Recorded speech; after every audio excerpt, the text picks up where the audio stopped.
Сегодня у нас великолепный праздник. Это праздник, который называется Ивана Купалы. Поэтому я сорвал вот такие цветы прекрасные, водяные лилии или по-другому нимфеи. Очень красивые цветы. Они отличаются от лотосов. Как по мне, то они полностью похожи на лотосы. Несмотря на то, что написано, что это цветковые, а лотосы покрыты семенные растения, тем не менее они очень похожи. Очень-очень приятный запах. Они светолюбивые, очень красивые в середине. Специально для вас. Да, специально для вас я их сорвал, они очень красивые. Ну что, с праздниками. Итак, сегодняшний вебинар я бы хотел посвятить магии. Сегодняшний вебинар будет посвящен магии, и мне хотелось бы сегодня рассказать о всех магических принципах, которые существуют в магии, о том, что же нас окружает в окружающем мире и как это можно использовать. Наверное, я начну с элементов или металлов, которые находятся в Земле. Могут ли эти элементы или металлы быть для человека полезными? Какое они имеют значение? Итак, начнем мы с меди. Медь – уникальный элемент, он устраняет любые типы психических нарушений, является мощнейшим антитоксическим веществом. В случае, если человек носит медь, то тогда он будет отдавать больше. Поэтому в случае, если вы выступаете перед публикой и у вас мало клиентов, носите медь на шее или на руке. Медь имеет важное магическое свойство убирать раздражение у человека. В случае, если вы раздражительный человек, очень часто раздражаетесь, знаете, стимулирует раздражение вода, убирает раздражение медь. Таким образом, в случае, если вы пьете очень много воды, смотрите на воду, рядом с вами находится вода в каком-нибудь бассейне, аквариуме, или вы любите смотреть на море, знаете, что море может стимулировать у вас раздражительность. Для того, чтобы блокировать магически раздражительность, которая может идти от моря или от воды, вам необходимо принимать или не принимать, а носить медь.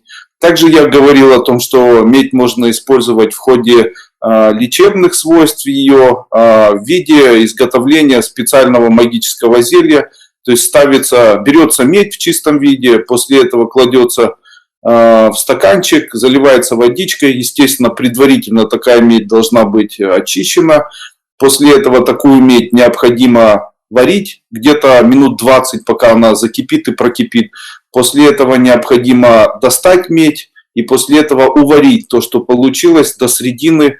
В случае, если принимать такую медь, то она энергетически будет убирать у человека артериальное давление, заболевания сердца, будет устранять артриты, полиэмиелиты, кожные высыпания. Также в случае, если есть высыпание на коже, демодекс, особенно на лице, рекомендую использовать вот такую медь в виде магических вот таких обрядовых элементов. Металл серебро. Металл серебро интересен тем, что металл серебро очень совпадает с энергетикой нашего кишечника. Поэтому в случае, если у человека есть проблемы кишечника, то он должен делать массаж серебряными монетами или прикладывать серебряные монеты к животу, прямо к пупку. Очень проверенный есть способ в случае, если все органы пищеварения дали сбой и имеют ярко выраженное нарушение, то можно привязать серебряную монету к своему животу и после этого носить ее длительное время. Если она темнеет, это очень хорошо. Ее после этого зашкуривают или очищают от вот этого загрязнения и чистой стороной приклеивают или привязывают вновь к пупку. Вообще удивительность серебра заключается в том, что если делать такой же узвар, о котором я говорил ранее, то таким узваром можно вылечить у человека все заболевания мочевыводящих путей, а также магически серебро может помочь очистить человеку кишечник, заставить поджелудочную железу правильно работать. Серебро удивительный металл, он удивительный тем, что в случае, если в организме что-то начинает расти, то такой металл на себе носить не стоит. У серебра есть качество, он приумножает внутренний рост. Именно поэтому, если у человека есть онкологические новообразования в теле, а также какие-либо опухоли, то ни в коем случае не стоит носить серебро на себе, потому что такое серебро будет увеличивать рост. В случае, если у человека плохо волосы растут, так вот серебро можно прикладывать к голове, а также к тем местам, где необходим рост самих волос, так как серебро имеет качество увеличивать рост. Золото удивительный металл, он влияет прежде всего на легкие, сердце и мозг. В случае, если у человека депрессия, в случае, если у человека высокое давление, в случае, если у человека плохая память, ему необходимо заваривать вот такое золото, как я говорил о меди, или носить такое золото в большом количестве, прикладывать к вискам золото хорошо, прикладывать к глазам хорошо. Это будет лечить мозг, будет лечить легкие, сердце, пить воду, в которой находится золото. Это все очень эффективно работает. Можно ли воду смешивать или можно ли приготовить одновременно такой узвар из 3 металлов? Конечно, можно. Я очень рекомендую взять медь, серебро, золото, сделать узвар из них, предварительно их почистить зубной щеткой. Можно ли, чтобы это были украшения? Можно, конечно. Можно, чтобы это были украшения из золота, или из меди, или из серебра. Самое важное, чтобы они были без свинца. И такие украшения, если их сварить, то они могут быть очень полезными для нашего здоровья. Также ношение их очень полезно. Медь обычно носится на кистях рук, а также на шее. Медь очень хорошо приклеивать к печени, серебро очень хорошо приклеивать к селезенке и поджелудочной железе, к центру живота или на пупок. Золото хорошо приклеивать к щитовидной железе, к колбу или к вискам. Также очень хорошо, если ложить его на глаза. Следующий, наверное, минерал, который называется соль. Соль имеет ярко выраженное качество очищать все вокруг себя. В случае, если у вас есть проблемы кишечника, энергетические проблемы кишечника, то вам необходимо взять небольшое количество соли, размешать ее с водой, выпить и после этого обязательно вырвать. Дело в том, что если вырвать предварительно выпитую соль, предварительно растворенную в воде, то это убирает не только яды, которые могут попасть в человека, когда он что-либо принимает и съедает, а это может убрать яды энергетические, которые могут быть в середине его тела, вырабатываемые за счет его злости, ненависти, страхов. Очень рекомендую вот такие процедуры совершать людям, у которых присутствуют панические атаки, депрессивные состояния, особенно связанные с неодержимой сексуальной, с неодержимым сексуальным желанием. Сегодня хотел бы отдельно, наверное, рассказать еще о ряде элементов, которые можно применять в виде воскуривания и возжигания. Наверное, попозже попробую, но все равно начнем. Возжигание, воскуривание чеснока. То есть можно взять чеснок, высушить этот чеснок и после этого возжигать и воскуривать чеснок. Я рекомендую это делать, потому что именно воскуривание чеснока является одним из самых мощных методов, которые убирают любую черную магию. Будь то магия вуду, существует магия вуду, она правильно называется ядутона, или удаление черного глаза, правильно это называется бури-назар, или демонических сущностей, это пхутов, претов, то, о чем я рассказывал на семинаре о магии. Так вот, один из элементов убирания вот такой черной магии – это воскуривание и возжигание предварительно подготовленного к этому чеснока. То есть чеснок берется, кстати, можно сейчас свободно приобрести приправу, чеснок сушеный, который продается в супермаркетах, в больших магазинах специй во всем мире. Оказывается, воскуривание в квартире чеснока очень эффективно убирает любое зло. В случае, если в квартире очень часто бывает возгорание, убирает возгорание. В случае, если у вас очень часто бьется посуда, можно убрать вот такую вот проблему. В случае, если происходит воровство из квартиры, то именно воскуривание чеснока убирает такую проблему. Воскуривать чеснок очень удобно. Берется уголь для кальяна или берется уголь для воскуривания ладана, покупается в церкви или любом другом киоске. И после этого воскуриваете, это сыпите небольшое количество сушеного чеснока на вот такой вот воскуренный уголь, проходите по квартире, ничего не говорите. В случае, если вам необходимо убрать черную магию или черный глаз, или сглаз, или порчу человеку, или демонических сущностей, то садите человека, возможно, даже так, чтобы он не видел, и вокруг него делаете против часовой стрелки несколько кругов вот с таким воскуренным чесноком. Какие еще сегодня в этот праздник можно дать магические советы? Хочу вам посоветовать, существует такая традиция, это традиция посадить инжирное дерево. Существует дерево, которое считается священным, его очень чтят в Индии, это священное дерево смоковница, он же инжир. В случае, если вы посадите когда-либо инжир в какой-либо стране и посвятите это своему здоровью, то в случае, если этот инжир будет медленно расти, а кто-нибудь будет за ним убирать, поливать, то очень долго именно вы будете здоровыми. Именно поэтому я рекомендую использовать инжир или садить инжир периодически где-нибудь там, где он может вырасти, или в своем во дворе, если погода и территория, на которой вы живете, предполагает выращивание или взращивание такого растения, рекомендую посадить вот такое растение. Очень часто в интернете я вижу семинары, а также вижу интервью, которые дают определенные йогины, а также духовные учителя, которые находятся на территории Индии. И очень часто их утро, которое снимают на видео, оно начинается с того, что эти люди выходят и что-то поливают из кувшинчика. Так вот, я хочу вам сказать, что они поливают одно и то же. Они поливают инжир. Они поливают инжир, потому что считается, что если у тебя есть инжир, который ты выращиваешь, и он выращивается для того, чтобы ты получал здоровье, то ты, сколько этот инжир будет жить, столько ты можешь жить рядом с этим инжиром и чувствовать себя очень хорошо. Элемент проверенный, очень рекомендую.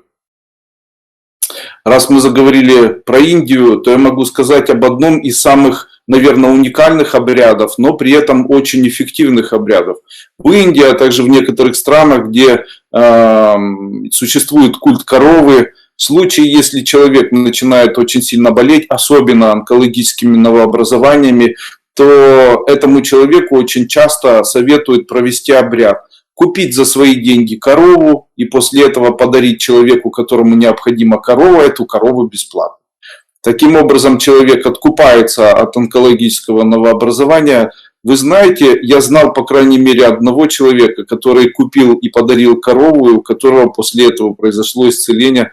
Правда, при помощи лечения, но тем не менее существуют люди, которым лечение не помогает, и существуют люди, которым лечение помогает. Так вот, я считаю, что этому человеку отчасти помог совет подарить кому-нибудь корову. Поэтому, если у вас есть такая возможность, существует еще один индийский обряд, его могу сейчас вспомнить. Это когда человека кладут на весы, и после этого по весу этого человека кладут продукты питания. То есть, причем продукты питания должны быть очень дорогими, если человек богатый, и очень дешевыми, если человек бедный, ну и на 100% очень востребованными в случае, если он хочет это, нужно раздать, если он захочет это раздать. И после этого этот человек должен раздать вокруг своего дома или вокруг того места, где он находится, эти продукты питания всем неимущим людям, а также тем людям, которые нуждаются в таких продуктах питания. То есть, допустим, у вас 80 килограммов веса, вы болеете онкологическим новообразованием.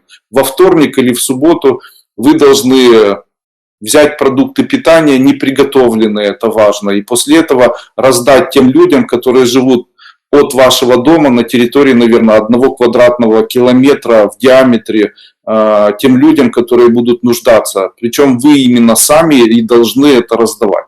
При этом вы должны посвящать раздачу этого просада своему здоровью. Очень рекомендую. Зачем рассказал, не знаю. Итак, все-таки у нас сегодня семинар, который посвящен Ивану Купале. Иван Купала – это праздник, когда люди прыгают через костер. Я об этом сегодня, конечно же, скажу. Раз это праздник, который объединяет, наверное, идею мужчины и женщины, такой сексуальный, возможно, праздник. Во время Ивана Купалы гадают на того, с кем будет жить женщина, гадают, наверное, какой родится ребенок, мальчик или девочка, откуда жених придет, то мне бы хотелось дать тоже несколько советов. Итак, первый совет. Если вы хотите родить красивого ребенка, то нужно взять изображение очень красивого человека, которое вы найдете, возможно, в интернете или еще где-либо. То есть это должно быть изображение невероятно красивой женщины или невероятно красивого мужчины, или там любое изображение, даже мультяшное, невероятно красивого существа. Положить или завернуть в это изображение бумажное кусочек камфоры, после этого обернуть это в красную тряпочку и носить на себе в виде талисмана до того момента, пока у вас не родится ребенок. В случае, если вы забеременели и хотите, чтобы у вас был очень красивый ребенок, можно положить изображение Шивы или Вишну носить на себе. Но я рекомендую все-таки более конкретное изображение красивого человека. Ложится кусочек камфоры, одевается в виде талисманчика на шее, после этого носится. Так, у нас идет трансляция, да? Ура!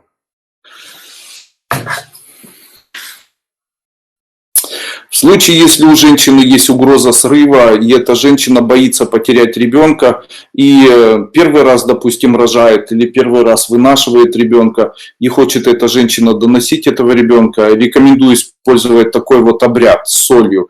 Можно взять соль, насыпать какое-то количество соли в красную ткань и завязать сверху красной ниткой.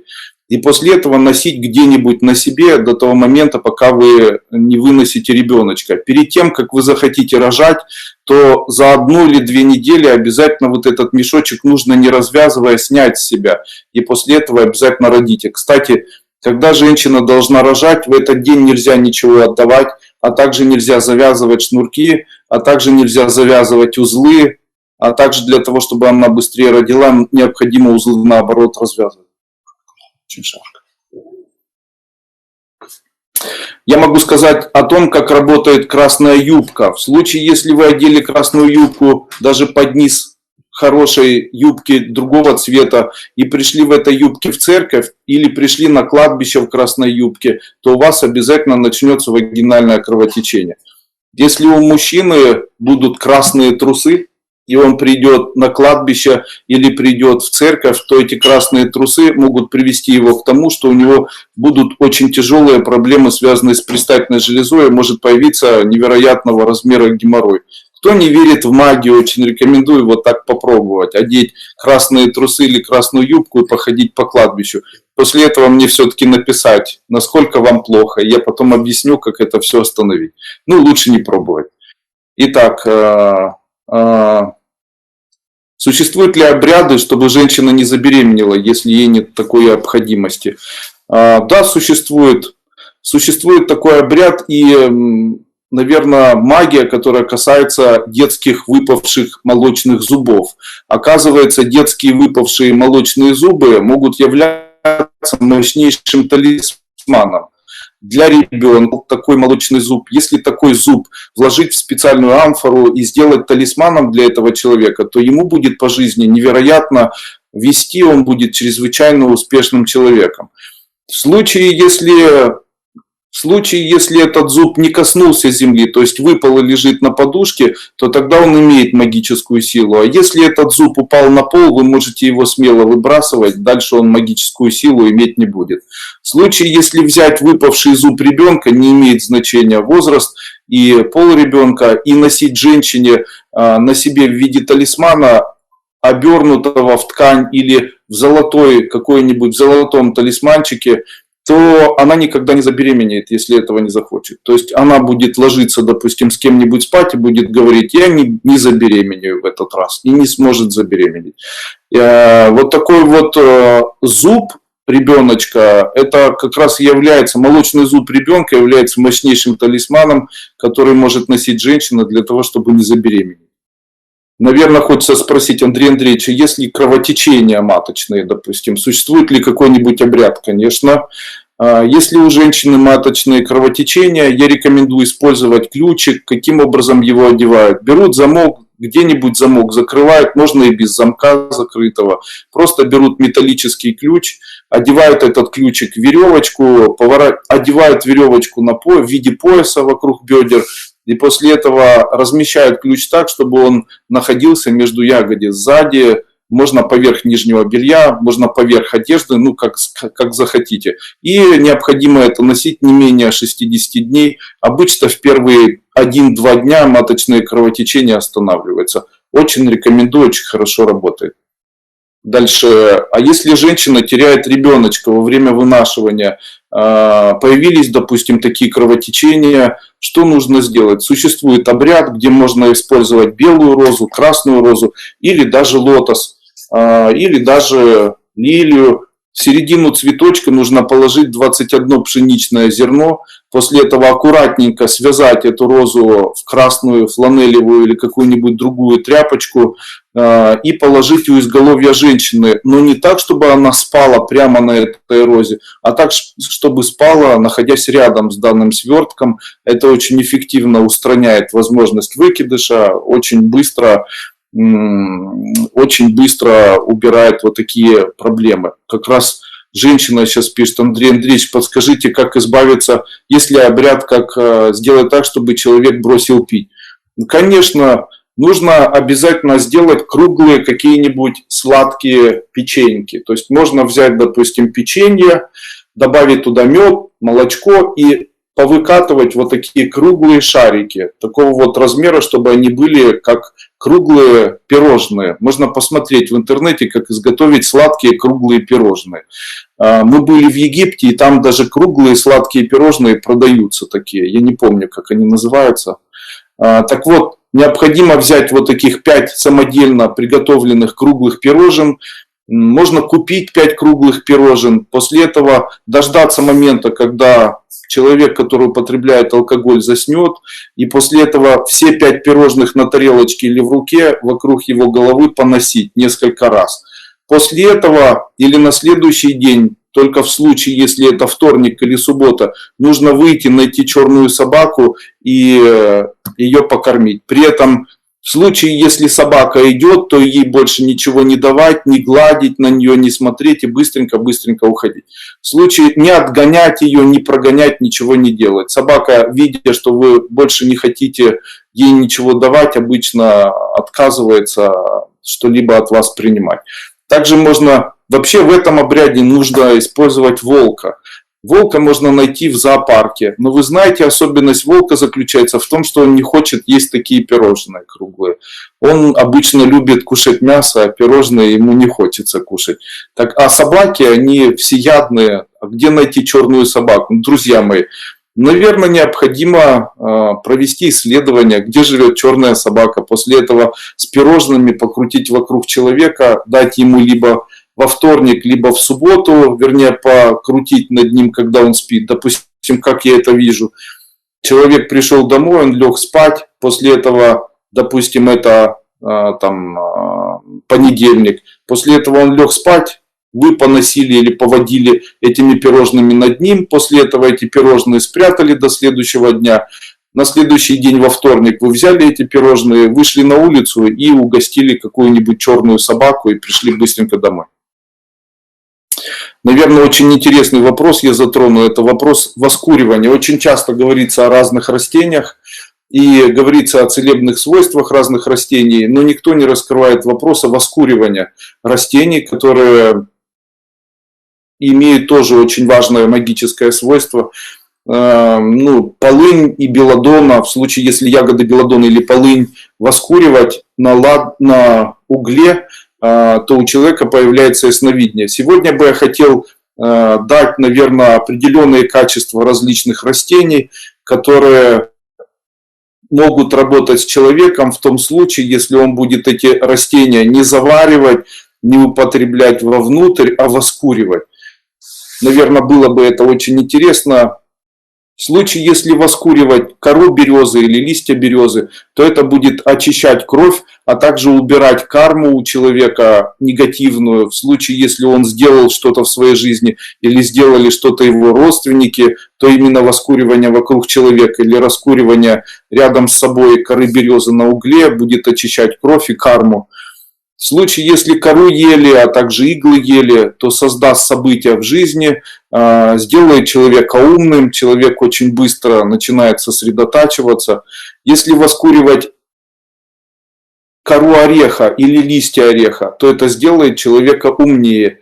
Акации, в случае, если воскуривать акацию, кору или цветы, или листья, то это создает возможность энергетическую, при котором человек может иметь детей, а также даст возможность забеременеть человеку, у которого беременность не намечается. Я уже давно рассказывал о том, как можно работать с толстянкой. То есть, если взять листочек толстянки и положить это себе в рот и думать о каком-нибудь человеке, то этот человек очень быстро в вашей жизни появится. Алоэ, в случае, если воскуривать алоэ, то появляется у человека партнер, а также появляется тот человек, который хочет с ним дружить. В случае, если у вас один ребенок и не получается еще, чтобы у вас дети появились, вам необходимо воскуривать цветочки каланхоя.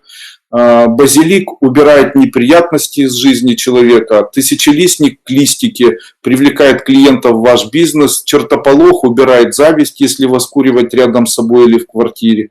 Гвоздика защищает наших детей от сглазов и порч, в случае, если они плачут. Также, если воскуривать гвоздику в помещении, где спит ребенок, он будет более хорошо спать и высыпаться.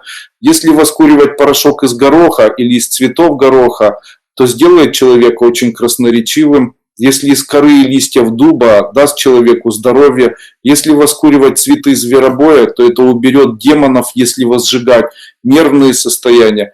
Если воскуривать анис, то разовьет у человека ясновидение. В случае, если воскуривать золотую розгу, уберет желание вредить вам. Если есть люди, которые хотят навредить, можно воскуривать.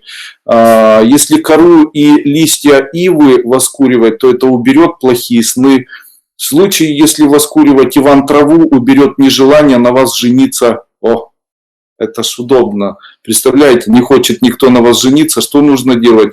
Необходимо уголек, и после этого воскуривать на этом угле Иван-чай. После этого Иван-чай будет убирать, Иван-трава, вернее, будет убирать нежелание на вас жениться. Календула сделает женщину привлекательной. Каштан, если носить в кармане шарик из каштана, то всегда будете хорошо устраиваться на работу. Если у вас нет работы, наберите и положите во все карманы, которые у вас есть дома, в свои карманы своих пиджаков и курток, положите по одному каштанчику, и после этого очень быстро устроитесь на работу. Не забудьте после того, когда вы устроитесь на работу, выбросить каштаны на двор или там, на улицу или в мусор, потому что их можно использовать только один раз. Кедр. В случае, если воскуривать кедр, то у человека появляется возможность создать семью, у него появляется любимый человек. В случае, если воскуривать цветок клевера и думать о человеке, магия началась. Если взять цветок клевера, высушить его и воскуривать его на угле, то после этого у человека, о котором вы думаете, у него появится печаль по отношению к вам. То есть этот человек начнет печалиться, думать о вас, переживать по поводу вас. В случае, если воскуривать клен, даст очень много радости, создаст хорошее настроение. В случае, если у вас вот такая печаль и тоска о человеке, там умер кто-то в вашей семье, или в случае, если вы не можете забыть прошлую любовь, не можете забыть и простить человека или то, что он совершил, вам необходимо воскуривать листья конопли, она убирает тоску о человеке. В случае, если вы будете воскуривать корицу, то притянете любовников, особенно если это будет делать женщина. Также в случае, если воскуривать в помещении, где находится спальня, то сделает женщину страстной.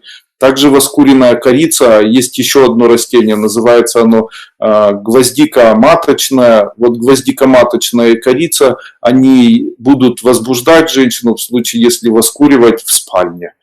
Коровяк. Если его воскуривать, то будет помогать при ловле рыбы и животных. Также в случае, если есть коровяк в сарае, то будет оберегать животных от падения. То есть у них не будут появляться какие-либо заболевания. Коровяк является талисманом, оберегающим всех животных. В случае, если у вас где-то в квартире находятся какие-либо животные, то обязательно повесьте такой оберег в виде веточки высушенного коровяка. Пусть вообще, я считаю, это растение очень красивым. Коровяк убирает у человека заболевания суставов. Коровяк убирает потенцию, энергетический коровяк, в случае, если воскуривать, помогает человеку быть более сосредоточенным, умным. Правда, пахнет он не очень хорошо, если его воскуривать. Является мощнейшим оберегом для животных. Крапива, если ее воскуривать, то дети, которые живут с вами, становятся очень умными. В случае, если воскуривать кукурузные рыльца, об этом ничего не знаю. Початок кукурузы. В случае, если держать где-нибудь высушенный початок кукурузы, то обязательно появляются дети. Кстати, очень древний обычай был такой: брать кукурузные початки в кукурузе высушенные, при этом обматывать тканью и разрисовывать в виде игрушек. Считалось, что это приносит в жизнь рождение ребенка. Я с этим абсолютно согласен. У меня несколько детей и трое кукол стоит из початок сделанных, и 3 детей родилось. Слава богу, что я только 3 сделал тогда этих куклы, потому что если бы сделал больше, то сейчас, наверное, их было бы больше. Лаванда. Если воскуривать цвет лаванды, то муж становится не жадным для женщины и все прощает, если она совершает какие-нибудь ошибки. На женщин не влияет никак. В случае, если ладан воскуривать в квартире, то успокаивает и расслабляет. Минус ладана: никто не хочет работать. Хочу вас сразу же предупредить: ни в коем случае не воскуривайте ладан, потому что в случае, если вы будете воскуривать ладан в своей квартире, или в своем бизнесе, то тогда у вас люди перестанут работать. Они будут ленивыми, будут медлительными. Также хочу сказать о том, что воскуренный ладан может стимулировать появление у человека артритов, а также от ладана кости крутит. То есть, если есть кисти, то именно от ладана кисти крутятся. Ладан — это смола ладана, она создает очень сильные электромагнитные завихрения. И когда человек находится рядом с воскуриваемым ладаном, то его тело, его крутит, в узлы завязывает. Именно поэтому тот, кто воскуривает ладан, делает это обязательно в серебряной посуде.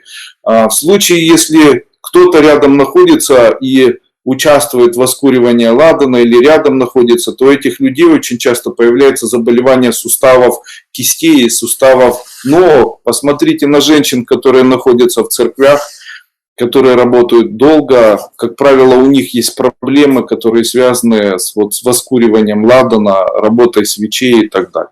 Не будем о печальном. Лопчатка. Лопчатка принесет много поддержки в миру. Лопчатка — очень красивый цветочек. У меня, кстати, вот здесь на этом кусте здесь есть и лопчатка, и папоротник, и есть дубовые листочки, есть рябина. Это все настоящее. Я вам сейчас оторву и покажу. Есть зверобой, есть иван-чай, вон синенький, ромашка полевая. Итак, лопчатка. В случае, если эти желтенькие цветы лопчатки, они у нас там есть.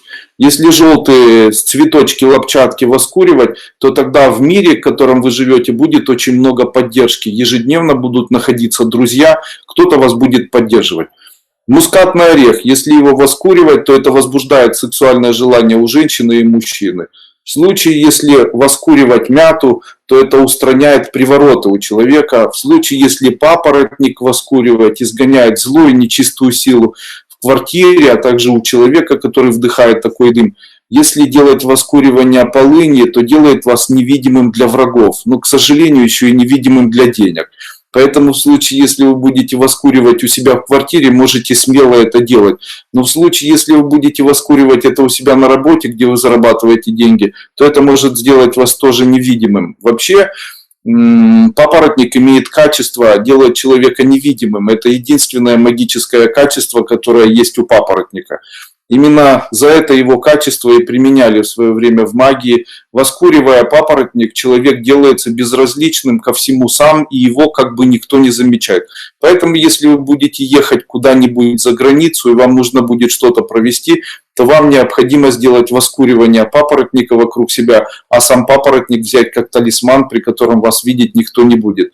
Не возите никогда папоротник в машине, потому что в такую машину часто въезжают люди, потому что такая машина имеет качество энергетически быть невидимой. Папоротник – это энергия невидимости.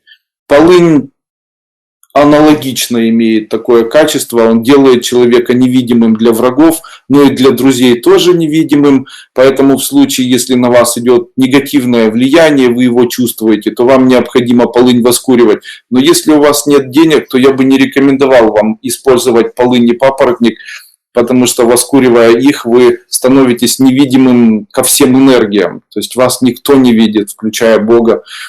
Розмарин. В случае, если вы воскуриваете розмарин, это укрепляет брак, делает людей теплыми по отношению друг к другу. Что-нибудь такое редкое, нужно сказать. Молотая кость. В случае, если вы найдете кость и ее высушите, куриную кость или говяжью кость, свиную кость, все равно. В случае, если воскуривать молотую кость, то делает человека и людей, которые живут спокойными. В случае, если не высыпаются в квартире, есть энергии, которые мешают людям высыпаться, рекомендую использовать вот такие порошки кости для того, чтобы их воскуривать, чтобы все спали. Андрей Андреевич, я не понимаю, как положить растения на угли. Их надо сначала высушить, конечно. Предварительно нужно растения высушить. После этого их необходимо в миксере измельчить в порошок. И после этого брать щепотку и сыпать на уголь. И подойдет ли в качестве прибора для воскуривания ладанка? Конечно, подойдет.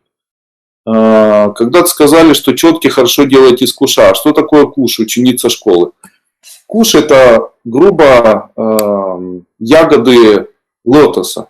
Но на самом деле я считаю, что это ягоды не лотоса, а ягоды очень редкого растения, которое есть в Индии, которое называется конопляное растение или конопляная древовидная лоза там какая-то. Вот у нее есть корни, и там есть вот такие вот четочки из куша. Четки из куша можно заказать прямо напрямую в нашем магазине Кайлас Маркет. Есть мята и базилик. Для чего их использовать? Ну, я же говорил, мята устраняет привороты у человека, а базилик, он как и розмарин, укрепляет брак и так далее. Кстати, сейчас идет очень интересный праздник. Это праздник Ивана Купалы. И считается, что во время Ивана Купалы необходимо прыгать через костры. Так вот, я вам хочу сказать, что я на самом деле никогда не прыгну через костер. Объясню вам почему. Будучи человеком, который работает над тем, чтобы у него было очень большое количество психической энергии, я знаю, что в случае, если прыгнуть через костер или пройти через костер, то человек теряет огромное количество наработанной собой психической энергии. Таким образом, в случае, если человек прыгает через костер, то он теряет. Вот я целый год начитывал мантры, 18 лет работал с заклинаниями. Там работал с кодами какими-то, и после этого обнулить, или я не хочу больше с этим работать, вот для того, чтобы обнулить, я должен пройти через костер. То есть я должен несколько раз через него попрыгать, и после этого полностью удалить программы. То есть ваши просьбы, ваша магия, которую вы когда-либо использовали, вот вы в начале года, в 2018 году делали магию и там делали какие-то там узы, выполняли какие-либо практики, построения какие-либо энергетические делали в себе. И после этого это все грубо связано в виде узла, который находится у нас под первой чакрой, то есть под нашей попой грубо. И после этого этот узел, он называется тайным узлом, астральным узлом. Если прыгает человек и огонь прикасается к этому астральному узлу, то все развязывается. И после этого все ваши задачи, все ваши идеи, все ваши там мантры, которые вы читали, все ваши коды, они будут начитаны за много лет, они будут вами потеряны. Ну, это обычным людям хорошо, которые живут, их там проклинают, ненавидят, делают порчи какие-то, они сами кого-то ненавидят, и после этого попрыгают через костер. Вот им будет легче. Если вы маги, то бойтесь костров, потому что костры для магов, они действительно не подходят. Не зря магов сжигали на кострах, представляете?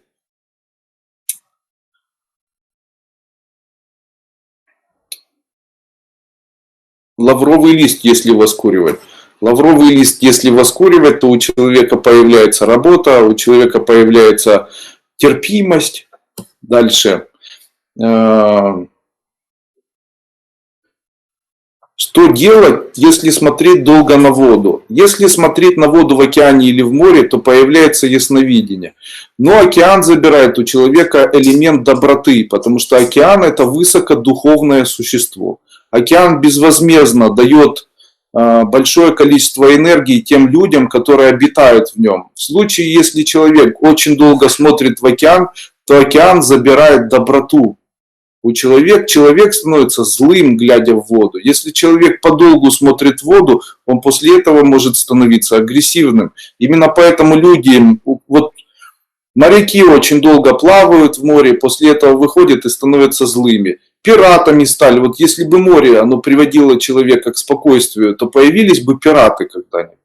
Наверное, не появились бы, правильно? Вода, она делает человека недобрым. Но в воде, когда человек находится рядом с водой или смотрит в воду, у человека появляется канал ясновидения, у него появляются возможности, качества, где он может предсказывать события будущего. Но с водой не так легко работать. Она очень отбирает у человека энергию. Она отбирает внутреннее, она как бы меняет у человека энергию. Она отбирает совитурную, высокодуховную энергию, забирает у человека тепло, огонь. И при этом отдает ему холод, но еще и холод вместе с элементом просматривания будущего. Таким образом, совитур просматривания в виде огненной энергии меняется на совитур водный. Человек, глядя в воду, становится злым, потому что вода вытягивает у человека духовность. Вы представляете? Дальше, если находиться на ветру, могут ли какие-либо качества быть у того, о чем пишется сейчас в интернете или говорится в интернете, или много очень людей говорят там о практиках всевозможных? Ну, у меня есть тоже мнение. Я считаю, что если я занимаюсь профессиональной эзотерикой, то я через костер не буду прыгать. Поэтому в наш праздник, который называется праздником Ивана Купалы, в тот момент, когда люди разожгут костры и будут через них прыгать, я, к сожалению, или к радости своей, никогда этого делать не буду. Многократно приглашали, чтобы я ходил по костру, а также прыгал, потому что считается это весело, здоровски, очень красиво. Я могу сказать, что этого делать никогда не буду, потому что считаю себя прежде всего человеком, который занимается оккультными практиками и магией, поэтому костры для меня это плохо. Естественно, когда мы отдыхаем на море, я могу сказать, что с одной стороны мне очень хочется смотреть на море, я могу сказать, что чем сильнее и красивее море, тем больше оно забирает у человека энергетику доброты. Я могу вспомнить, как мы отдыхали когда-то в Египте, помнишь? Отдыхали в Египте, и я это заметил у тех людей, которые находились вроде возле моря, отдыхали возле моря, но каждый раз, когда они не загорали, а смотрели подолгу на море, я наблюдал за их поведением, и они становились чрезвычайно агрессивными, нетерпеливыми, агрессивными, беспокойными, нервными. Ну, я могу сказать, что со временем я начал понимать, как работают эти энергии. Ну, сейчас я себе уже не позволяю подолгу смотреть на воду, хотя в случае, если подолгу смотреть на воду, то вместе с агрессией приходит еще и качество, начинаешь хорошо просматривать.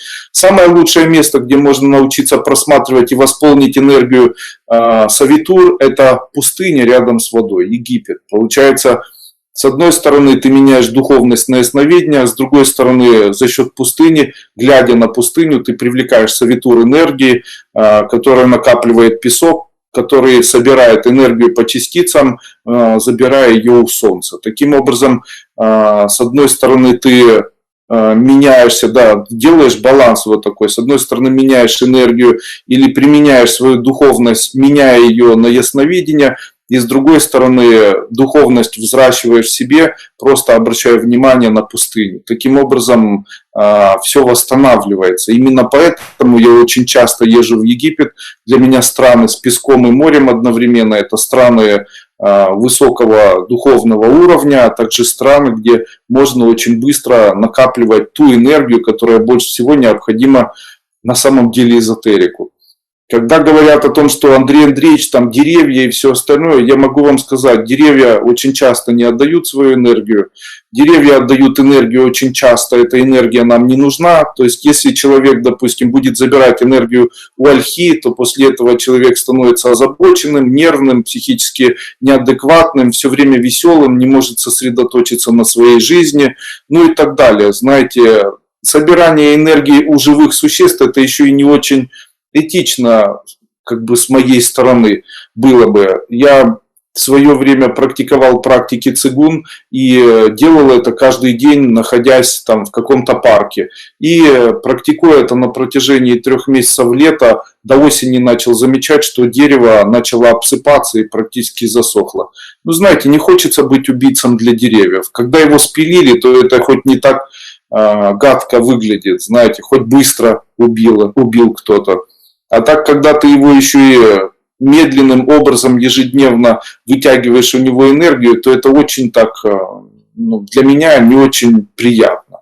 И я противник того, когда люди говорят, что можно брать у деревьев энергию, их все равно много. Я считаю, что у живых существ никаких не стоит брать энергию.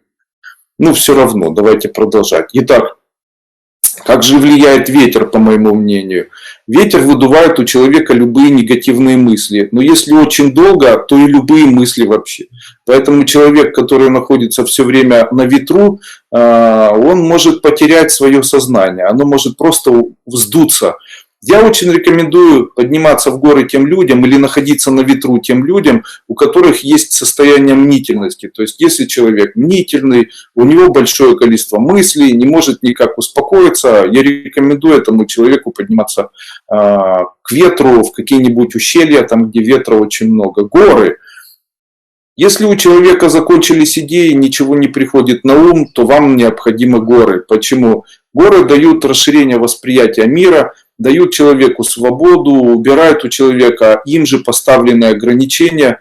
Но я бы рекомендовал вам вот что. Если ваш брак под вопросом, то вам горы не нужны. Поэтому если вы предварительно ругались по поводу того, что вы пойдете или не пойдете в горы, то я могу сказать вам, что в тот момент, когда вы подниметесь в горы, то у вас отношения разорвутся навсегда. Есть такая особенность. Если у вас на земле были отношения плохие, вы подниметесь в горы вдвоем или по отдельности, то у того, кто поднялся в горы, придет расширение сознания, он начнет думать, зачем мне этот человек, я без него лучше себя чувствую и так далее. Поэтому с горами нужно тоже быть особенно аккуратным. У каждой эзотерики существует, у каждой палки существует два конца, поэтому и при... Там очень много семинаров есть таких, когда говорят, вот горы, они энергетически мощны, это все энергия, она дает человеку хорошую энергию. Ну да, она дает человеку хорошую энергию, но энергия рознь. С одной стороны, энергия гор может создать у человека возможность там, великолепному глобальному предпринимательству, а с другой она может разорвать отношения в семье, где есть там дети, и там все очень хорошо. Понимаете, я бы рассматривал палку с двух сторон. Если вам приходится смотреть на огонь, я бы не рекомендовал, наверное, использовать огонь во время того, когда вы вечером кушаете. Дело в том, что воскуривание огня и огонь, стоящий на столе, обязательно со временем приведет вас к тому, что между вами могут разорваться отношения. Именно поэтому я не рекомендую воскуривать на столе свечи. В случае, если вы хотите как-то работать с огнем, я рекомендую смотреть на него. Дело в том, что если человек смотрит на огонь и ни о чем не думает, то это лечит его мозг, потому что в индийской системе, медицинской даже системе, аюрведической, мозг считается элементом огня у человека. И считается, что в случае, если человек смотрит на огонь, то это очищает его мозг и очищает его глаза. Именно поэтому, если у человека есть запутанная ситуация, он не может никак выйти из какой-нибудь ситуации, не может никаким образом найти решение ситуации, в которую он попал. Допустим, там есть долги, нечего отдать, там есть проблемы с мужем, нет решения ответов на вопросы, я рекомендую в этот момент использовать просто небольшие, там, 5-минутные смотрения на обычный огонь, который может быть и от конфорки газовой, и от свечи, и от костра, там, от чего угодно, это не имеет значения. Имеет ли значение качество огня, когда он большой или маленький? Не имеет. Хоть маленький огонь в виде свечи, хоть большой огонь имеет одно и то же качество. Это качество возгорания или качество возгорания и уничтожения. В случае, если смотреть долго на огонь и о чем-то думать, то то, о чем вы думаете, сгорит. В случае, если смотреть на огонь просто так и ни о чем не думать, то тогда у вас будет проявление новых мыслей, хороших мыслей, здравого смысла, улучшения сознания, улучшения восприятия мира, расширения сознания. Вообще, помните, я когда-то говорил на одной из своих ступеней о том, что в случае, если человек долго или подолгу смотрит на то, что ему нравится, то то, что ему нравится, станет частью его жизни в дальнейшем. Именно поэтому я очень часто советую тем людям, которые только женились или только вышли замуж, как можно дольше и чаще обращать внимание на тех людей, которые рядом с вами находятся, а также появляться как можно чаще рядом с человеком, с которым вы живете, или заставлять его часто на вас смотреть. Тогда этот человек, скорее всего, станет в дальнейшем частью вашей жизни, возможно, даже навсегда. Дальше. Золото и шарик. Если носить на себе шарик из янтаря или шарик из золота, то никогда вас не будут обманывать. Таким образом, во всяком случае, просто не будете попадать на эту удочку обмана практически никогда. Такой вот шарик, который носится на себе, это великая такая уникальная тайна, которая помогает человеку навсегда избавиться от лжи. Его нужно носить по возможности не на длинной цепочке, а на короткой. Шарик должен быть идеально круглый, идеально желтый, идеально отполированный. То есть он может быть сделан... не подходят шарики, сделанные из алмаза, не подходят шарики, сделанные из любых материалов. Я считаю, что кристалл такой можно использовать в виде янтаря, или в виде золотого шарика, или в виде отполированного кабошона абсолютно круглого, какого-нибудь драгоценного или полудрагоценного желтого абсолютно камушка, совершенно без прожилок. Если у вас проблемы в жизни, распалите костер и, глядя в дым от костра, думайте о том, что вы хотите, чтобы это навсегда исчезло. Оказывается, костер и дым – это два разных понятия. Если смотреть на дым, то то, о чем вы будете думать, навсегда исчезнет. В случае, если смотреть на костер, то тоже исчезнет. Но если смотреть в дым, то эффективность происходит более ярко выраженная. Почему я давал методы, когда смотрят на свечу, и не давал методы, когда смотрят на дым? На дым смотреть непрактично. Получается, в квартире мы можем возжечь свечу, и дыма там нет никакого. Но вот в случае, если вы работаете на улице, и у вас есть костер, и у этого костра есть дым, то если вы в самом дыму будете представлять какую-либо проблему, там, любовницу мужа, или там проблему здоровья, или проблему невозможности отдать долги, или проблему какую-либо еще, то эта проблема, смешавшись с дымом, будет в дальнейшем устранена. Это одна из таких глобальных магических идей, которые существуют в магии, которые я преподаю. Почему я сегодня даю это все? Андрей Андреевич, скажите, а можно ли сжигать в огне обрезанные волосы? В огне можно сжигать все, если вы хотите это потерять. Поэтому, сжигая волосы в костре, вы можете потерять волосы навсегда. Нельзя сжигать деньги, вы можете навсегда потерять деньги. Вы понимаете, костер – это то, что сжигает навсегда. Поэтому к костру нужно очень аккуратно относиться. Если это деревья, то их можно сжигать. А если это личные ваши вещи, то вот не нужно сжигать. В случае, если сжигание происходит, то выделяется дым. Этот дым нужно кому-либо посвящать. Поэтому, если вы сжигаете свои волосы и говорите, я сжигаю свои волосы, а дым посвящаю, дальше говорите своему богатству, материальному росту, то тогда чем меньше будет на голове у вас волос, тем больше денег будет в жизни проистекать или приходить. Считаю, что сжигать волосы не стоит ни в коем случае. Но это тоже не принципиально. Андрей Андреевич, какой обряд сделать, чтобы муж не гулял, приносил домой деньги? Уже рассказала об этом. Разве вам этого мало? Андрей Андреевич, а существуют ли призрачные аварии? Нет, такого не бывает. С горами соглашусь, так с первым мужем развелась. Видите, как произошло? Какую травку воскурить в торговом месте? Я это уже сегодня все рассказал. Я же говорил, чтобы было много клиентов, 1000 листьев нужно воскуривать. В Днепре на озерах много змей, были в домах, помогите советам, как магически защититься. Есть трава, зверобой и полынь, можно повоскуривать зверобой и полынь, тогда никаких змей не будет. Давайте чуть-чуть продолжим, потом я поотвечаю. Ночь. Как относиться магу к ночи? Не мечтайте перед сном, так как если это делать, то ваша мечта никогда и ни за что не будет исполнена. Дальше. Цвета, которые хорошо носить на себе. Давайте я сегодня этот вопрос тоже озвучу. Мужчина, который носит много синего цвета на себе, то есть синий пиджак, синяя рубашка, синие штаны, синие туфли, это, как правило, холостой мужчина и страдает от этого, особенно если у него еще и синяя обувь. Если на мужчине синяя обувь, синяя рубашка, синие брюки, там, синий свитер и так далее, то это говорит о том, что перед вами абсолютно холостой, абсолютно несчастный мужчина, который уже на себе крест поставил. Избавиться от долгов в жизни, а также от неприятностей можно, если человек носит зеленые носки.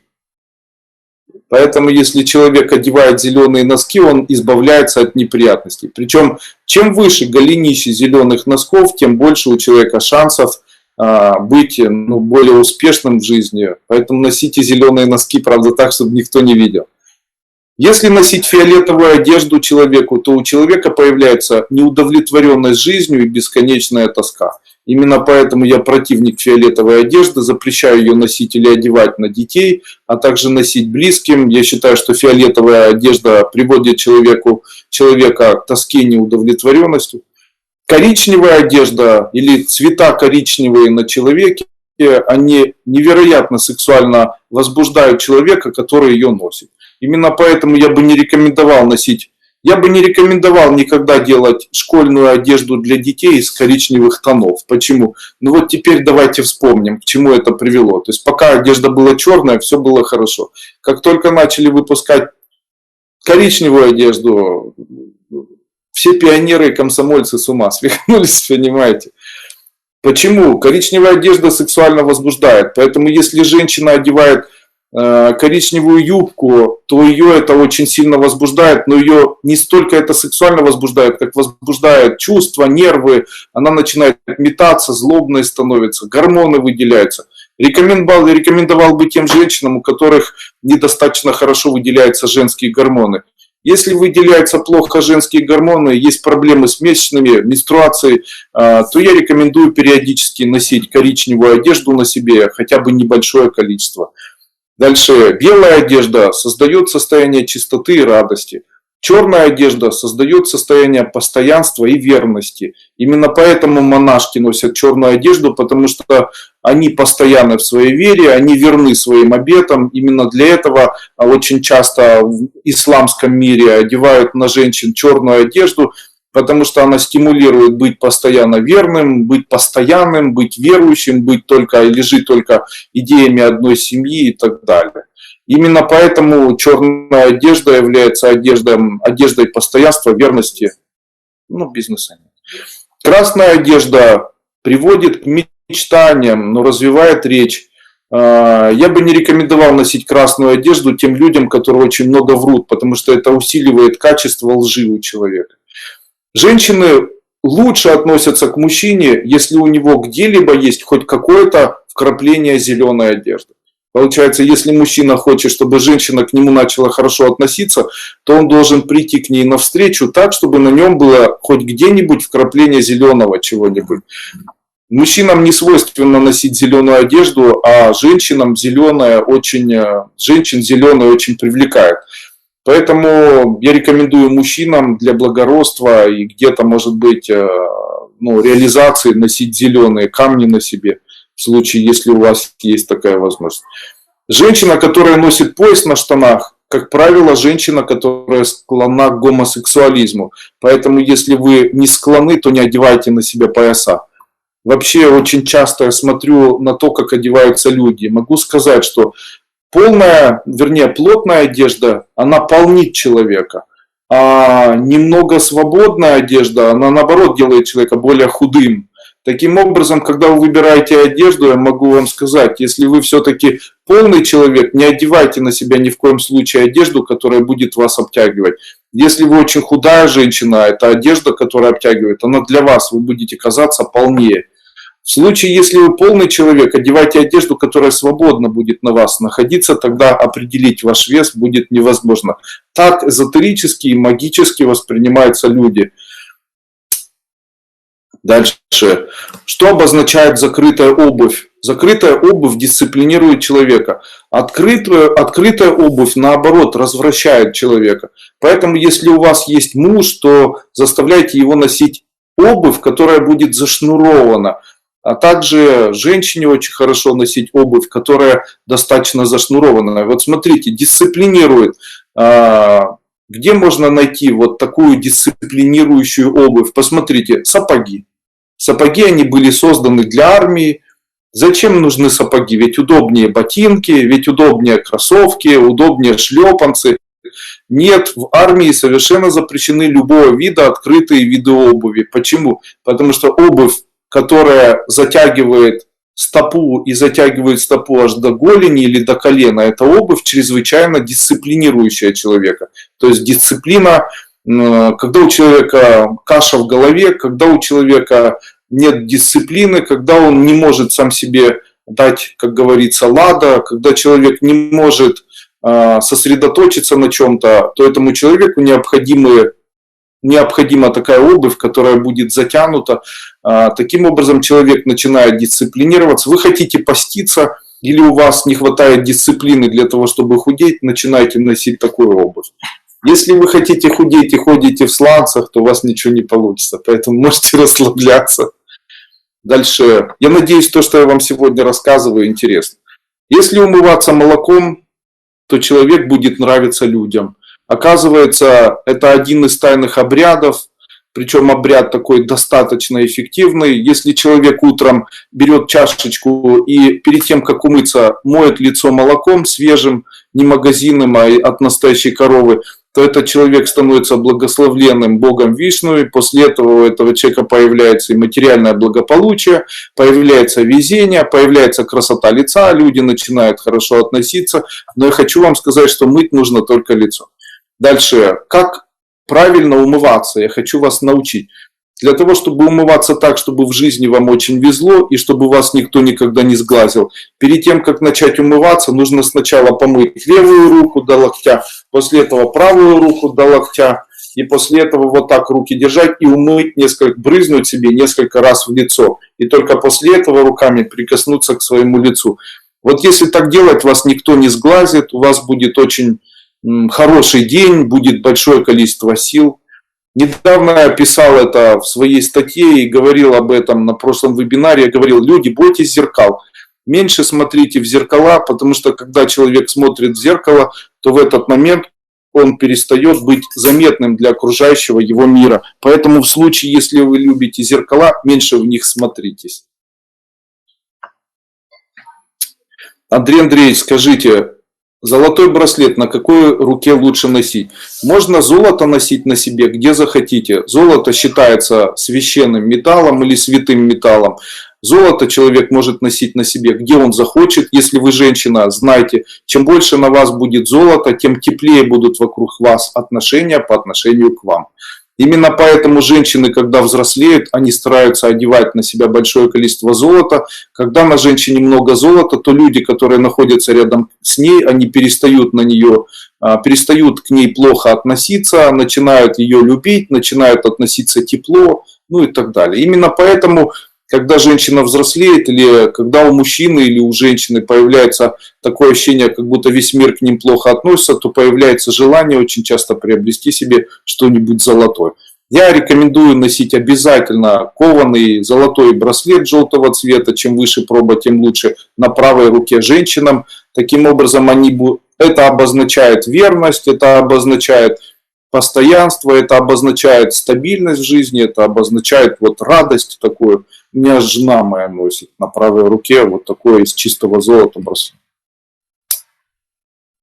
Подскажите, пожалуйста, каким обрядом можно вернуть мужу потенцию? Для того, чтобы вернуть мужу потенцию, нужно ему в ноги обязательно ложить что-нибудь, что имеет фалообразную форму. Это может быть огурец, это может быть баклажан маленький, это может быть что угодно. Также проводите иногда вот такой обряд. Если вы ночью положили огурец ему в ноги, то утром, когда он уйдет на работу, возьмите огурец и поводите его по горячему чему-нибудь или опустите его в кастрюлю, в которой варится вода. и после этого выбросьте. После этого сделайте так несколько раз. Я обещаю, что потенция у вас улучшится во много раз. Как сделать так, чтобы муж не врал? Сделать так, чтобы муж не врал, возможно, но это делается можно сделать при помощи обряда, о котором я сегодня рассказывал. Купить бусину из янтаря большую и носить ее на себе, тогда врать вам перестанет. Проходите мою первую ступень в обновленной версии. Я там рассказывал, что существует определенный символ, который достаточно нарисовать у себя на груди мысленно утром, для того, чтобы тебе не врали. Какой это символ? Ну зачем я буду рассказывать сейчас вам здесь, если вы можете приобрести ступень? У вас все в ваших руках. Не отказывайтесь от кошельков. Вот о чем хотелось бы еще сказать. Не отказывайтесь от кошельков, так как у человека с кошельком больше денег, чем у человека без него. У меня в моей жизни была такая ситуация. Я приехал к человеку, которому совершенно не нужен кошелек. Этот человек, у него карта, он живет в таком мире, где все покупается на картах, в Дубае. Даже на базаре можно рассчитываться картами и так далее. Тем не менее, он достал кошелек, из него достал карту. Я ему говорю, а почему вы носите кошелек? Вы же везде рассчитываетесь картой. На что он мне сказал, кошелек – это элемент, который является элементом магии денег. Таким образом, если у тебя красивый, новый, шикарный кошелек, то это говорит о том, что денег у тебя больше будет, чем у обычных людей. Хочу вам сказать, что в эпоху перемен, которую мы сейчас проживаем, есть все возможности потерять интерес к кошелькам. Не отказывайтесь от кошельков, также обучайте своих детей носить кошельки. Человек с кошельком, у него гораздо больше шансов быть богатым, чем у человека, у которого кошелька нет. Завтракайте как достигнуть или как сделать так, чтобы у всех был успех в миру. Особенность есть такая. Завтракайте обычно или обязательно завтракайте на белой скатерти. В случае, если в жизни человека все плохо, у него не получается устроиться на работу, люди плохо к нему относятся, не получается зарабатывать деньги и так далее, может помочь этот обряд. Каждое утро стелите исключительно белую накрахмаленную скатерть на стол и на ней завтракайте.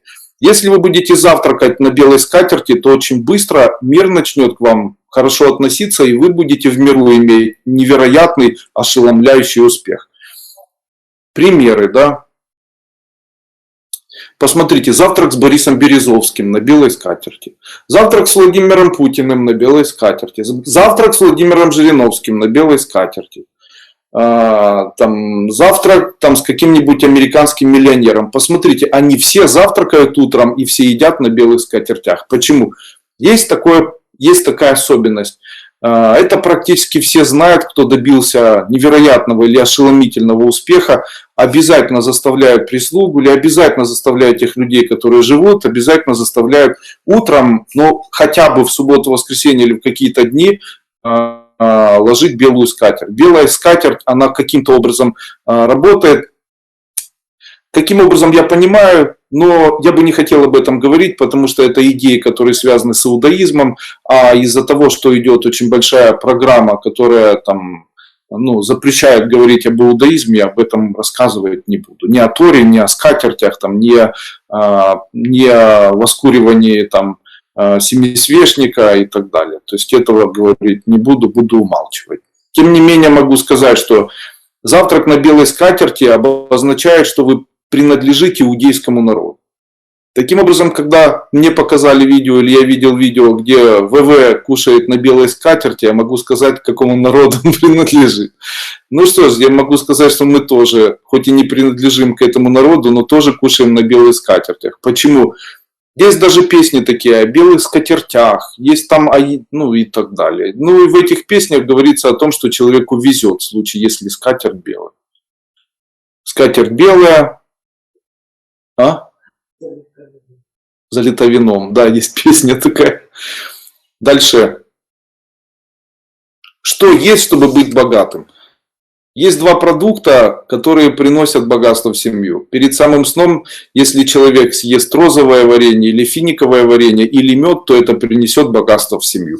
Поэтому на ночь не объедайтесь финиками, не объедайтесь медом, а как бы ритуально можете облизать ложку с медом и лечь спать. Это сделает вас более богатым человеком. Утром купайтесь. Есть такой обряд. В случае, если человек купается сначала в прохладной воде и после этого в горячей воде, то это дает в течение дня невероятное желание чего-либо.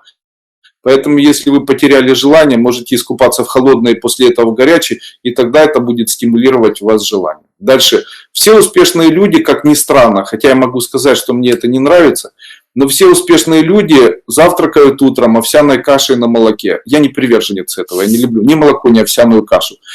После этого, как правило, кушают творог с медом. Я могу сказать, что это наверняка и точно знаю, потому что в моей жизни было большое количество людей, которые достигли яркого, совершенного материального роста. Могу сказать, что часть из этих людей особо, ну, наверное, особо богатые, они утром кушают кашкой, причем кашкой, сваренной на молоке. Эта кашка может быть рисовая, эта кашка может быть овсяная, и после этого творожок с медиком, и вот так вот начинается у них день. То есть сначала моются, после этого кушают молочную кашу, кушают творог, и после этого едут на работу.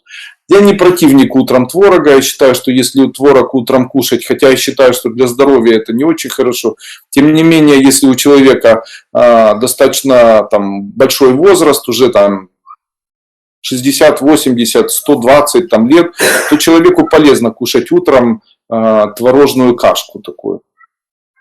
Ладно, не знаю, зачем сказал.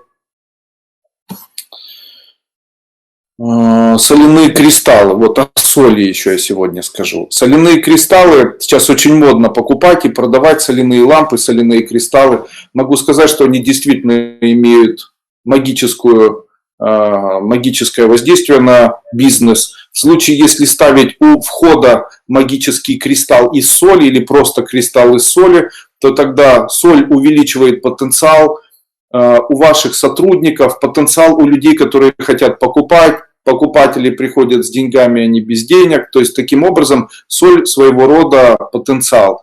В случае, если у вас солевая лампа или кусочек соли лежит в спальне, то тогда у мужа или у жены появляется желание чего-то хотеть в жизни, появляются интимные желания и так далее. Ну, а теперь я поотвечаю чуть-чуть на вопросы и будем заканчивать.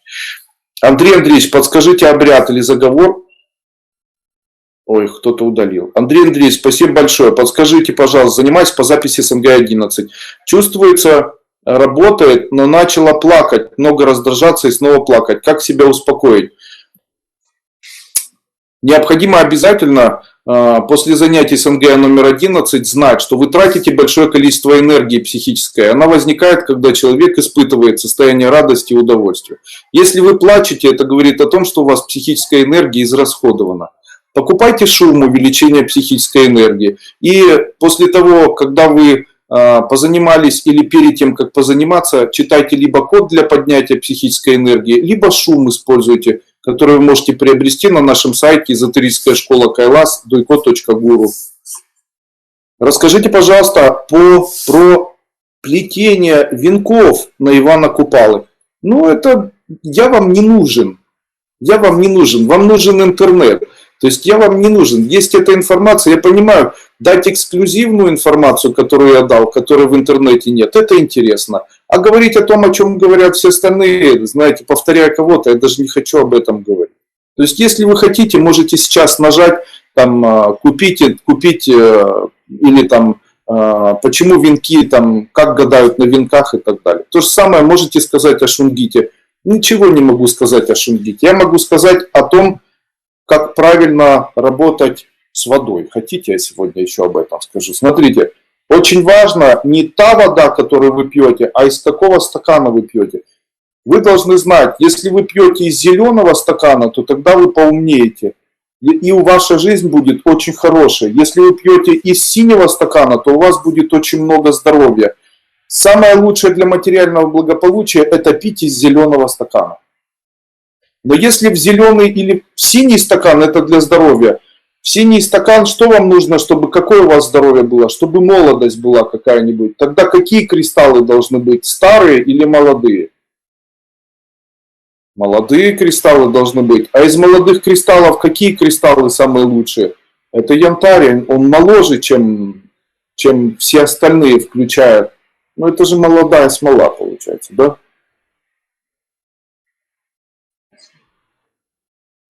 Поэтому я могу сказать, как себя можно оздоровить. Берете синий прозрачный стакан, кладете в него большое количество янтаря, наливаете водичку и пьете. Вам нужно быть умным человеком и сделать так, чтобы вам везло. Какую вы хотите жизнь для себя сделать? Яркую и красочную? Берете яркие красочные камни, бриллианты, золото. Берете очень красивые камни, там сердолик какой-нибудь, там. Вам необходима авантюрность, авантюрин ложите какой-нибудь. Наливайте в чашку зеленого цвета. И после этого наливайте воду холодную, она чуть-чуть стоит и начинаете пить.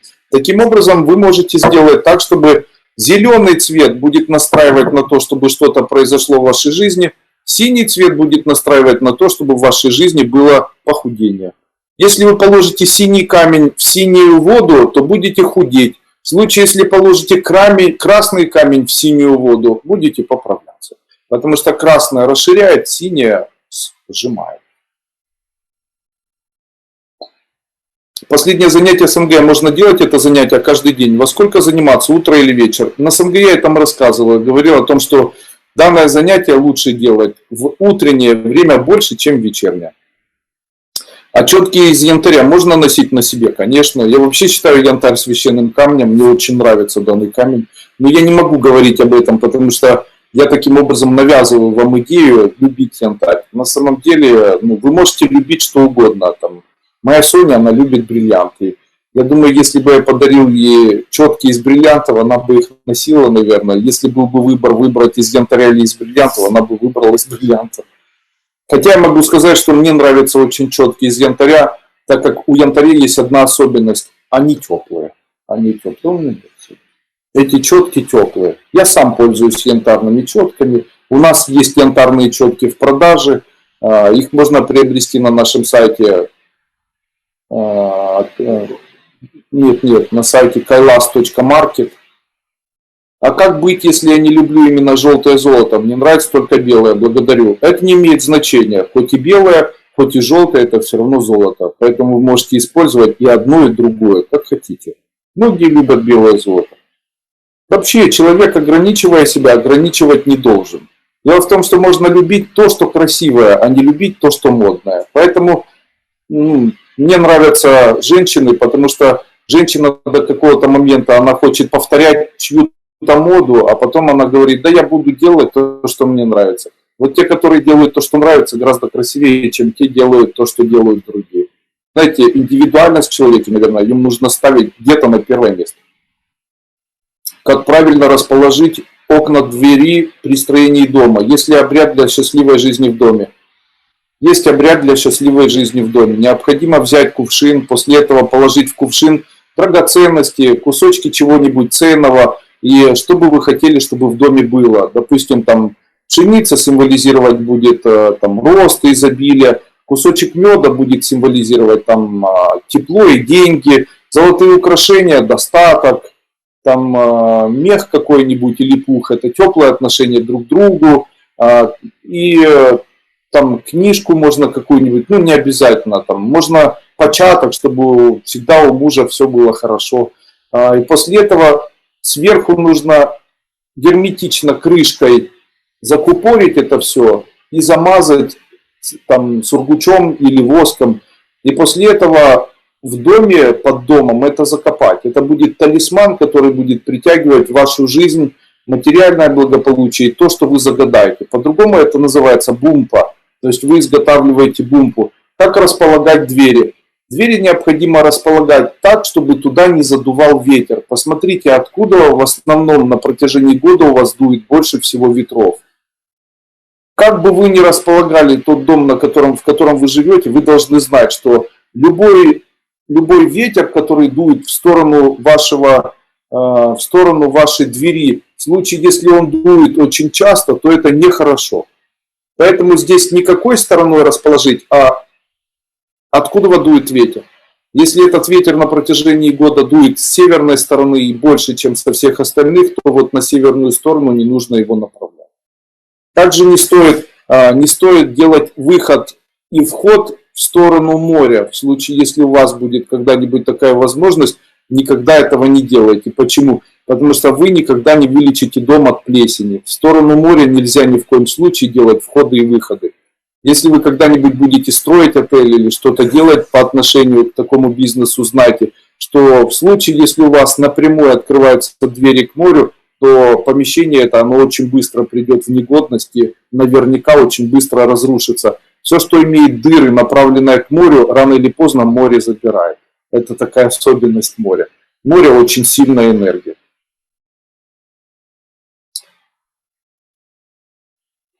Андрей Андреевич, можно носить кольцо с гранатом, если склонно к полноте? Можно, конечно. Сангая 11 реально просто работает, эффект бомба. А напишите мне сегодня, у кого Сангая 11 на протяжении одной недели принес достаточно большое количество денег. Скажите, пожалуйста, на морском курсе в мае вы рассказывали про лечение липомы. Натирать липому 10-рублевой купюрой и сжигать ее на свече. Таким образом можно заодно сжечь деньги в своей жизни. Не стоит переживать. Деньги фактически, которые вы натираете, вы взяли деньги, натерли липому, энергия с липомы передалась в деньги, и вы сжигая деньги, уже не сжигаете на эзотерическом плане деньги. Вы сжигаете смесь денег с липомой.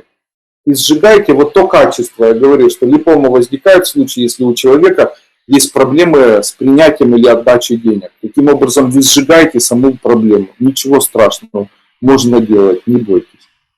Подскажите, пожалуйста, можно ли во время прослушивания шумов заниматься отвлеченными делами, например, работать в интернете? Можно, я не возражаю. Соседская береза очень мешает на меже. Можно я ее засушу? Будет ли это являться грехом? Нет, не будет являться. Это же ваза Багуа. Где ваза Багуа? Дальше.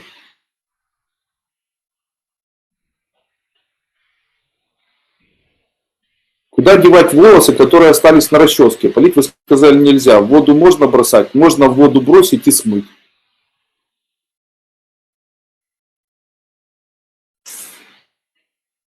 Куда девать старый кошелек, если он тебе очень хороший, но хочется новый? Нужно выкинуть в мусорку, ни о чем не жалеть. Я говорю это серьезно, ничего не бойтесь. Елена Кузьмина пишет, СНГЯ 11 бомба, супер, спасибо. Да, деньги пришли неожиданно. Вот. После СНГЯ 11 предложили 2 подработки на новой работе. Вот. Мне ничего пока не принесло, но скоро будет. Вот. Мне принесло, а настроение было классное. Здоровья вам, долголетия. Вот. Принес СНГ деньги, да, но он кучу-кучу, а все равно приятно. Не кучу-кучу, понял. Ну ничего. Мне принесло, но осталось без энергии на совсем. Совсем. Конечно, если вы не работали над тем, чтобы накапливать психическую энергию, то реализация ваших денег, она пройдет через растрату вашей психической энергии. Нужно обязательно что-то с этим делать. Для того, чтобы что-то с этим делать, вы должны знать, что существуют методы накопления психической энергии. Я об этом рассказываю на обновленной и 1-й, и 2-й ступени нашей школы. А что можно проговорить на радугу? Ничего, это совершенно бессмысленно. Радуга – хороший знак того, что здесь будет мир, хотя это сказано в тибетских трактатах, но я могу сказать, что в моей жизни была такая история, когда люди поубивали друг друга там, где сейчас Измайловский рынок в городе Москве, и после этого прямо над этим местом, где они друг друга поубивали на протяжении нескольких часов, была радуга. Поэтому я могу сказать, что я особо не верю в качество радуги, которая появляется над теми местами, где там счастье. Я видел, как было очень много несчастья, и при этом была очень красивая радуга.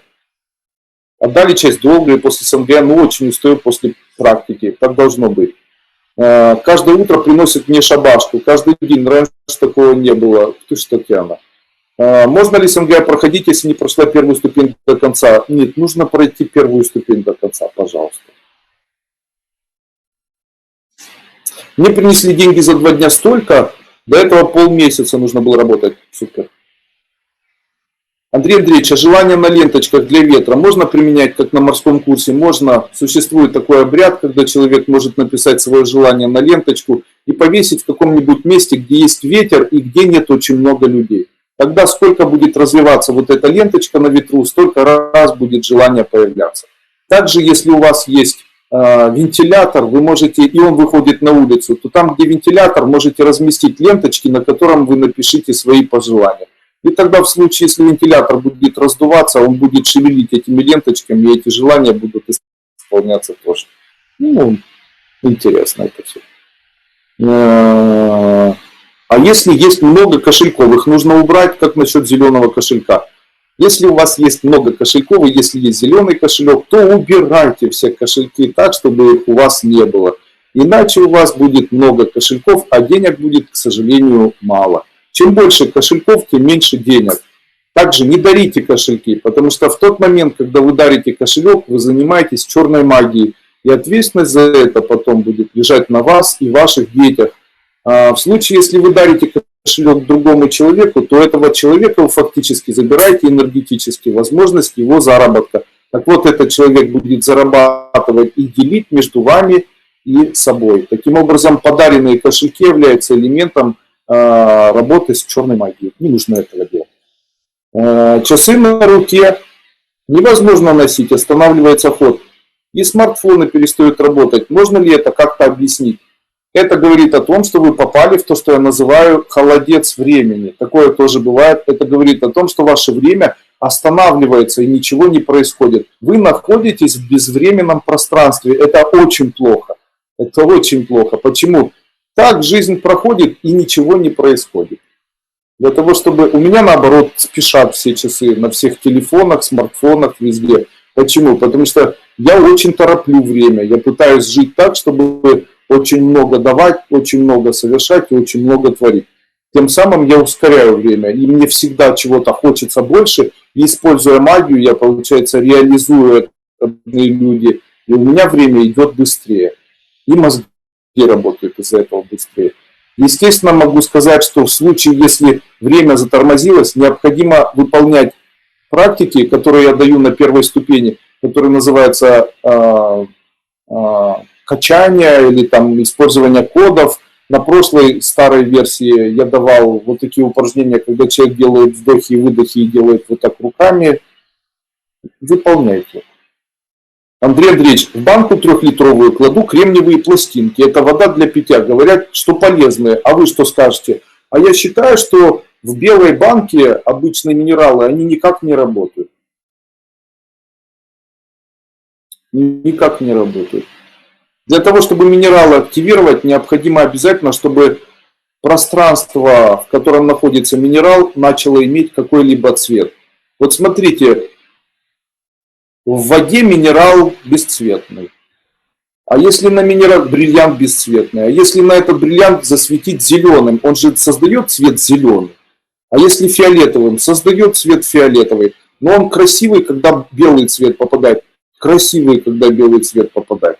Тогда есть такая особенность. Оказывается, многие минералы, и существует целая такая принципиальная наука, которая изучает вопросы, когда на минералы пускают определенный цвет для того, чтобы минералы начали работать. Только после этого в них можно наливать воду, и эта вода будет полезной. Во всем остальном виде они абсолютно аморфные, то есть на человека не воздействуют никаким образом совершенно. Мы слишком разные энергетически между минералами, поэтому я думаю, что это может никак не дать вам. Ну, не дать вам никакой пользы. Родственники умершего родного дяди привезли мне его четки. Что мне с ними делать? Можно ими пользоваться? Как хотите, можете пользоваться. Если они были близки этому человеку, он очень долго ими занимался, то тогда нужно четки разорвать, иначе дух очень долго иметь возможность переродиться. Вообще хочу вам подсказать. Порвите эти четки, высыпьте их в мусорное ведро и выбросьте. В случае, если они не очень... Вообще не нужно, наверное, ими пользоваться. На каких пальцах лучше всего носить кольца золотые? Существует ли правило ношения колец? Конечно, существует. Ждите семинар, я там на семинаре расскажу. Мы живем на съемной квартире, которая находится над мясным цехом. Это ведь трупы животных. Может ли это влиять на наше здоровье, отношения или материализация благополучия? Никак не может влиять. Но я все равно советую находиться или жить в таком месте, где нет все-таки трупов животных. Если их убивают в этом месте, то жить там нельзя. Если их привозят мертвыми в это место, то жить там можно. Поэтому если их убивают, то не нужно там жить точно. Мама просила купить ей часы и кошелек. И я ей все это купила и отдала. Как теперь быть? Никак. С мамой будете в плохих отношениях, у мамы деньги не сильно будут приходить. А можно банку покрасить зеленым или синим цветом? Можно.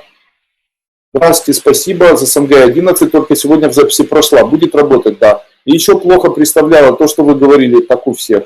Один раз на работе и дома прошла. Поздравляю. Мама просила купить ей часы, ответил. Сколько работает зеркальной бутылкой до результата и как это чувствует должник. У должника появляется чувство, когда его мучает совесть по поводу того, что он вам должен. У моей тети после произнесения, когда она уже не помнит какого, начал чувствоваться сильный запах жженой резины из носа или гари, и начала бросаться кошка. Она испугалась и бросила произношение. Потом решила как-то повторить код, и опять все повторилось. Что это такое? Ей стоит продолжать произносить эти коды? Стоит продолжать произносить эти коды? Стоит продолжать. Таким образом, ваша тетя уберет то, что называется джина. Скорее всего, в ней живет джин. Хутах или там хутавах, или какой-нибудь из там ядутона, хут или пред какой-нибудь, или там бури. Ну, вот такие существуют всевозможные духи. Они, когда выходят, то очень на это реагируют кошечки. Вы как-то рассказывали, что на указательном пальце нужно носить кованое кольцо. Что оно дает, на какой руке носить? Если носить кованое металлическое кольцо на мизинце левой или правой руки, то убираются заболевания почек, мочекаменные болезни. Если кованое носить на указательном пальце, то тогда звезды, которые, если на левой руке, то звезды влияния перестают влиять на человека, и он живет, начинает жить своей персональной жизнью. Если на правой руке носить, то он начинает управлять своим бизнесом, у него получается управлять своим бизнесом, но тоже устраняет проблемы звезд. Мне дочь подарила кошелек, через год его у меня украли. Потом его нашли через сутки, мне вернули. Что сделать с кошельком? Выбросить. Подскажите, пожалуйста, как избавиться от мышей в квартире? Использовала разную отраву, ничего не помогает. Берете, ловите мышь, после этого эту мышь держите ее в руке. Вообще очень хорошо это воскуривание полыни. Что ты рассказывал сегодня от мышей? Воскуривание полыни. То есть берете полынь, воскуриваете и после этого ставите, и тогда мыши сами по себе уходят. Мышь нужно споймать, после этого держать в руке. Но я сомневаюсь, что вы будете это делать. Вам такие обряды не подойдут. Соблюдая белую дошу, но по средам стала очень сильно болеть голова. Чем можно облегчить состояние? Благодарю. Нужно облегчить состояние тем, что дошу не проводить. Это говорит о том, что вам нельзя проводить дошу. То есть доша – это элемент принятия. В тот момент, когда эта энергия принимает у вас дошу, вам будет хорошо. Если эта энергия не принимает, то не нужно себя этим угнетать. Там не поломают.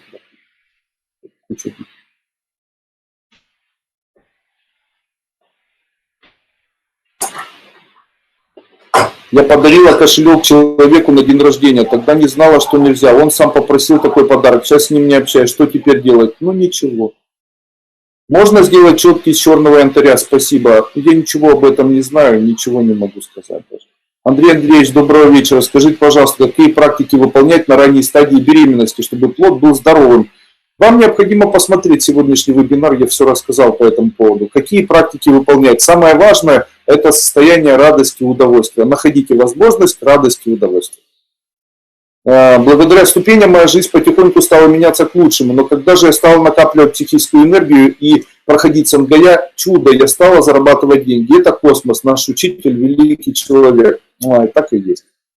Доброго вам вечера. Скажите, какие... Ответил. Заведите кошечку, мышей не станет точно. Шум обретения радости в жизни. В какое время лучше всего слушать? Обретение радости в любое слушать можно. Итак, сейчас у нас 19:33. И на этом я закрываю или заканчиваю наш вебинар. Наш вебинар был посвящен празднику Ивана Купалы, а я со своей стороны постарался дать вам огромное количество оккультных идей, оккультных элементов, а также постарался объяснить, каким образом на человека влияет качество воды, огня, объяснил, как можно работать с минералами, рассказал, что такое огонь, почему не стоит прыгать эзотерикам через огонь, как работает соль, как возжигать растения. Наверное, сегодня нужно было бы рассказать о том еще, как собирать растения, но я так предполагаю, что никто из нас их сегодня собирать не будет. Покупаться хорошо.